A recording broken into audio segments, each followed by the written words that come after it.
ساس سسر کو امی ابو کہنا۔ بہت سے لوگ اپنے ساس سسر کو امی ابو کہہ کر پکارتے ہیں، کیا یہ جائز ہے؟ کیونکہ والد کے علاوہ کی طرف نسبت کرنا تو درست نہیں ہے۔ جویریہ صاحبہ کراچی سے۔ جائز ہے بھائی، ساس سسر کو تعظیم سے ابو امی ہی کہنا چاہیے، کیونکہ آپ کے شوہر کے ابو اور آپ کے شوہر کی امی تو ان کو بے ادبی محسوس ہوتی ہے کہ جو لقب ہمیں اس گھر میں ملا ہوا ہے ہماری اولادوں کی طرف سے، ہمیں اب کچھ اور نام سے پکارا جا رہا ہے، یہ ان کو ایک قسم کی اپنی توہین محسوس ہوتی ہے۔ تو آپ کے میاں اپنی امی کو امی کہہ رہے ہیں، اپنے ابو کو ابو کہہ رہے ہیں، تو آپ ان کے گھر میں رہ کر یہی کہیں کہ امی ابو۔ رہا یہ مسئلہ کہ وہ جو ہے کیا نام، اولاد اور بہو جو ہے نا، یہ داماد اور بہو یہ اولادوں میں ہی داخل ہیں۔ یہ جو قرآن مجید میں اللہ تعالیٰ کے ارشاد ہے نا، ندعو ابناءنا و ابناءکم، نبی صلی اللہ علیہ وسلم جب مباہلہ کے لیے گئے ہیں تو حکم یہ تھا کہ اپنی اولادوں کو بھی لے کر جائیں، تو اس میں یہ کہ ہم اپنے بیٹوں کو بھی لے کر آئیں گے، تو آپ صلی اللہ علیہ وسلم حضرت علی رضی اللہ تعالیٰ عنہ کو بھی لے کر گئے ہیں۔ تو علماء نے اس میں یہ لکھا ہے کہ یہ اولاد کے مفہوم میں حضرت علی بھی داخل تھے۔ داماد بھی اولاد ہی کی طرح ہوتا ہے، اسی طرح بہو بھی اولاد کی طرح ہوتی ہے۔ تو داماد کو چاہیے کہ وہ اپنی بیوی کے والدین کو وہی کچھ کہا کرے، وہی لقب دیا کرے جو اس کی بیوی دیتی ہے۔ اگر بیوی اپنے والد کو ابو کہتی ہے تو داماد کو بھی چاہیے کہ وہ اپنے سسر کو ابو کہے۔ اگر بیوی اپنے والد کو ڈیڈی کہتی ہے تو شوہر کو چاہیے اپنی بیوی کے والد کو ڈیڈی ہی کہا کرے۔ اگر وہ پاپا کہتی ہے تو شوہر کو بھی چاہیے کہ وہ اپنی بیوی کے ابا کو پاپا کہے۔ اور آپ کو پتہ ہے، پاپا سے یاد آیا کہ ہمارے خاندان ہیں، ان کے گھر میں بیکری کا سارا سامان ہے، تو وہ ناراض ہوتے ہیں، میرا یہ کلپ سنیں گے، ان کے گھر میں پاپا تو بیکری کی چیز ہوتی ہے نا، تو وہ ان کے گھر میں اور بھی 2-3 لقب اس طرح کے ہیں کہ وہ بیکری کا پورا آئٹم بن جاتا ہے۔ لوگ کہتے ہیں ان کے گھر میں بیکری کے تمام سامان موجود ہے، لیکن میں بتاؤں گا نہیں، وہ پھر ناراض ہو جائیں گے، ہمارے اپنے رشتہ دار ہیں قریبی۔ خیر، تو جو یعنی آپ کے شوہر اپنے والدین کے لیے جو لقب استعمال کرتے ہیں تو بیوی کو چاہیے وہی لقب ساس سسر کے لیے استعمال کرے۔ اور اسی طرح معاملہ یہاں بھی ہے کہ بیوی اپنے والدین کو جن الفاظ سے پکارتی ہے تو داماد کو بھی چاہیے کہ اپنے ساس سسر کو انہی الفاظ سے پکارے۔ اس میں وہ اپنی عزت محسوس کرتے ہیں، اپنائیت محسوس کرتے ہیں۔ رہا یہ مسئلہ کہ بھائی ابا کے علاوہ کسی اور کی طرف نسبت جائز نہیں ہے، تو اس کا مطلب یہ ہے کہ غیر ابا کو اپنا ابا بنا کے نہیں پیش کرنا چاہیے۔ یعنی کوئی آپ سے پوچھے کہ آپ کے والد صاحب کون ہیں، تو آپ نے پتہ چلا سسر کو بول دیا یہ میرے والد صاحب ہیں، تو یہ غلط ہو جائے گا۔ اس کے جو آپ کے سچی مچی کے والد ہیں ان کو تکلیف ہوگی، لے بھائی اب تو اتنا فری ہو گیا، سسرال کا ایسا غلام بن گیا کہ اپنے اوریجنل ابا کو ہی تو نے فہرست سے نکال دیا ہے۔ تو یہ مطلب ہے کہ جب کوئی آپ سے پوچھے کہ آپ کی والدہ کون ہے تو پھر آپ نے اپنی سچی مچی کی والدہ کا نام بتانا ہے، مدر ان لا کا نام نہیں بتانا۔ نہ ماں کا نسب تبدیل کر سکتے ہیں، نہ باپ کا نسب۔ تو پیار سے تو کسی کو بھی پکار سکتے ہیں، ہم تو ایسے لوگوں کو بھی جانتے ہیں کہ اپنے ابا کو کچھ اور کہتے ہیں اور چاچا کو ابا کہتے ہیں۔ تو یہ جو الفاظ ہیں نا، ان سے کچھ نہیں ہوتا۔ غیر والد کی طرف نسبت کہ کنفیوژن پیدا ہو جائے کہ یہ اس کے حقیقی ہیں یا نہیں ہے، تو یہ کنفیوژن آپ کو بہرحال دور کرنی پڑے گی۔ جب کوئی پوچھے کہ تمہارے حقیقی فادر کون ہے تو وہ آپ کو بتانا پڑے گا۔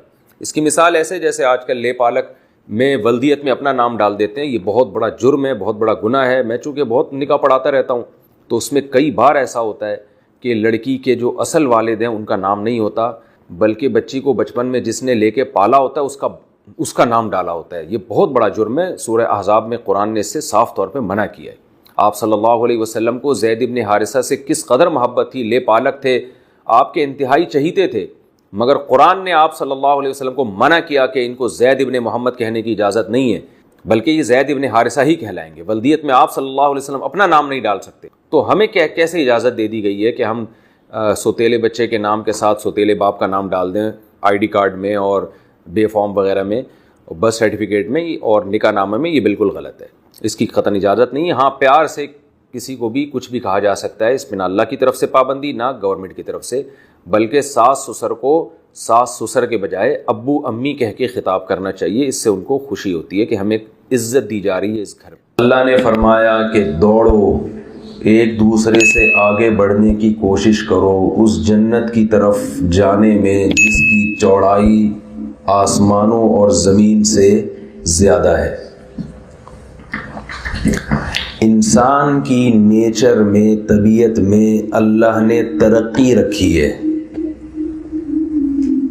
تبھی ترقی کی کوشش آدم علیہ السلام کے دور سے ہوتے ہوتے ہوتے ہوتے آج جو ترقی ہم اپنی آنکھوں سے دیکھ رہے ہیں، آج سے 100 سال پہلے کوئی اس کا تصور بھی نہیں کر سکتا تھا۔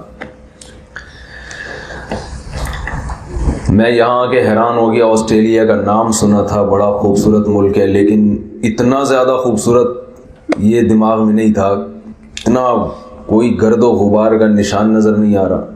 تلاش کرتے کرتے تھک گئے بھائی، کوئی میل کچیل، کوئی کچرا کنڈی دکھا دو، کوئی کچھ تو دکھاؤ، کوئی مچھر دکھا دو۔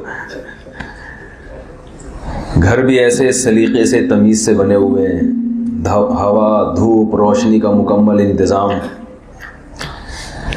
آپ لوگ بھی اسی وجہ سے یہاں آئے ہیں، انڈین، پاکستانی اور جو بھی غیر ملکی ہیں۔ تو ترقی جو ہے یہ انسان کی فطرت ہے۔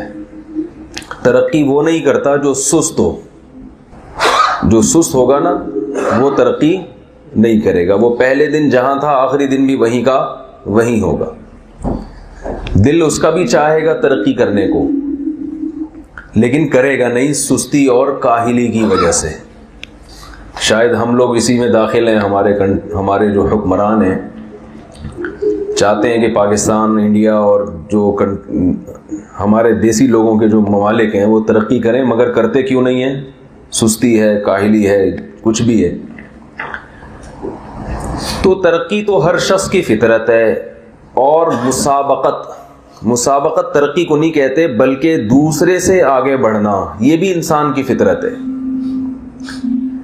ہر شخص یہ چاہتا ہے کہ میرے ساتھ اٹھنے بیٹھنے والے جس مقام پر ہیں میں اس سے تھوڑا سا آگے نکل جاؤں۔ اگر یہ مسابقت یعنی کمپٹیشن بھی آپ کہہ سکتے ہیں، مقابلہ، یہ انسان کی نیچر میں نہ ہوتا تو آج دنیا میں جو ڈیولپمنٹ ہمیں نظر آ رہی ہے وہ نہ ہوتی۔ تو آگے بڑھنے کے شوق نے، دوسرے سے آگے نکلنے کے شوق نے دنیا کو یہاں تک پہنچا دیا ہے۔ ایسا ہی ہے نا؟ ورنہ انسان کی بنیادی ضرورت 2 ٹائم کی روٹی، سر چھپانے کی جگہ، تو یہ تو ہر شخص کو ہی مل جاتی ہے۔ لیکن آپ یہاں آئے، کوئی لاہور سے، کوئی کراچی سے، کوئی دہلی سے، اور کوئی لبنان کے لوگ بھی ہیں یہاں، اور پتہ نہیں کہاں کہاں کے لوگ ہیں۔ یہ سب اس لیے کہ ہم اپنے جو ہمارے ساتھ اٹھنے بیٹھنے والے ہیں ان سے تھوڑا سا آگے نکل جائیں۔ یہ انسان کی نیچر ہے، کیونکہ اسے پتہ ہے کہ میری عزت اسی صورت میں ہوگی جب میں تھوڑا سا بولے بھائی آگے نکل جاؤں۔ لیکن ایک فالٹ ہے ہمارے ہاں، ایک ٹیکنیکل غلطی ہم یہ کر رہے ہوتے ہیں کہ آگے بڑھنے کا شوق بھی ہے، کامیابی کا شوق بھی ہے۔ آپ نے آج کل موٹیویشنل اسپیکر بہت آج کل آ رہے ہیں یوٹیوب پہ، جو لوگوں کو موٹیویٹ کر رہے ہوتے ہیں۔ اس موٹیویٹ میں موٹیوں کا ویٹ بھی کیا جاتا ہے پتلا کرنے کے لیے، ٹھیک ہے؟ یعنی اس موٹی کو، کوئی خاتون اگر وزن زیادہ ہو تو ان کو بھی تو موٹیویٹ کیا جاتا ہے نا کہ موٹی تھوڑا ویٹ اپنا کم کرو۔ معذرت، ویسے ایک چٹکلا ہے، میری عادت ہے درمیان میں چٹکلوں کی، تو ان کو بھی تو موٹیویشنل اسپیکر کی ضرورت ہوتی ہے۔ تو ہر چیز میں ہمیں موٹیویشن چاہیے، ایسا ہی ہے نا؟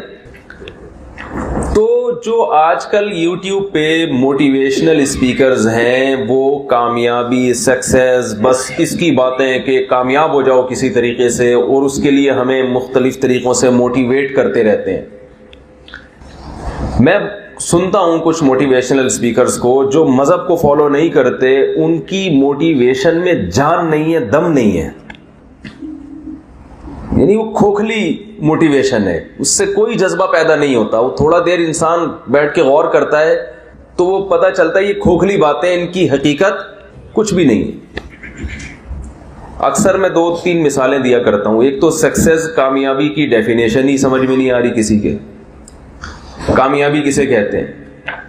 ایک موٹیویشنل اسپیکر نے کہا کامیابی اسے کہتے ہیں کہ آپ اپنی لائف سے مطمئن ہو، آپ اپنی لائف سے مطمئن کہ میں صحیح زندگی گزار رہا ہوں۔ تو بھائی چرسی بھی اپنی لائف سے کیا ہوتا ہے؟ بولو بھائی، اطمینان کا تو ہر ایک کا کرائٹیریا مختلف ہے۔ صحیح زندگی غلط زندگی کو جب تک ڈیفائن نہیں کیا جائے گا اور ایسی ڈیفینیشن ہو کہ اس کے آگے کوئی اعتراض کا حق نہ رکھتا ہو، ایسی ڈیفینیشن ہو، اس وقت تک آپ اپنی لائف سے سیٹسفائی ہو ہی نہیں سکتے. محض اپنے آپ کو تسلی، وہ کہتے ہیں نا دل کے خوش کرنے کو غالب خیال اچھا ہے. میں ایک چٹکلا، یہاں تو سارے نئے لوگ ہی ہیں، تو جو یوٹیوب پہ مجھے سنتے ہیں ان کے لیے تو یہ چٹکلا پرانا ہو گیا ہے، لیکن جو میں ابھی بیان سمجھانا یعنی بیان کرنا چاہتا ہوں اس کے لیے یہ چٹکلا بہت زبردست ہے. وہ ایک جوان آدمی سمندر کے کنارے پڑا ہوا سگریٹ کے کش لے رہا ہے اور دھواں نکال رہا ہے، کبھی ناک سے کبھی منہ سے. ایک بوڑھے کو خیال آیا کہ اس کو جا کے میں سمجھاؤں. ساری دنیا کو معلوم ہے کہ اس جنگ میں صحیح کون ہے اور غلط کون ہے. ساری دنیا کو 2 اور 2 4 کی طرح معلوم ہے یہ بات. آپ 40-50 سالوں کی تاریخ اٹھا کے دیکھو، آپ کو پتا چلے گا کہ یہ بڑی طاقتیں کیسے دنیا کی آنکھوں میں دھول جھونکنے کی کوشش کرتی ہے. اتنا زبردست طریقے سے جھوٹ بولا جاتا ہے، اتنا زبردست، اور ایسا پروپیگنڈا کیا جاتا ہے کہ لوگ اس جھوٹ کو سچ سمجھنا شروع کر دیتے ہیں.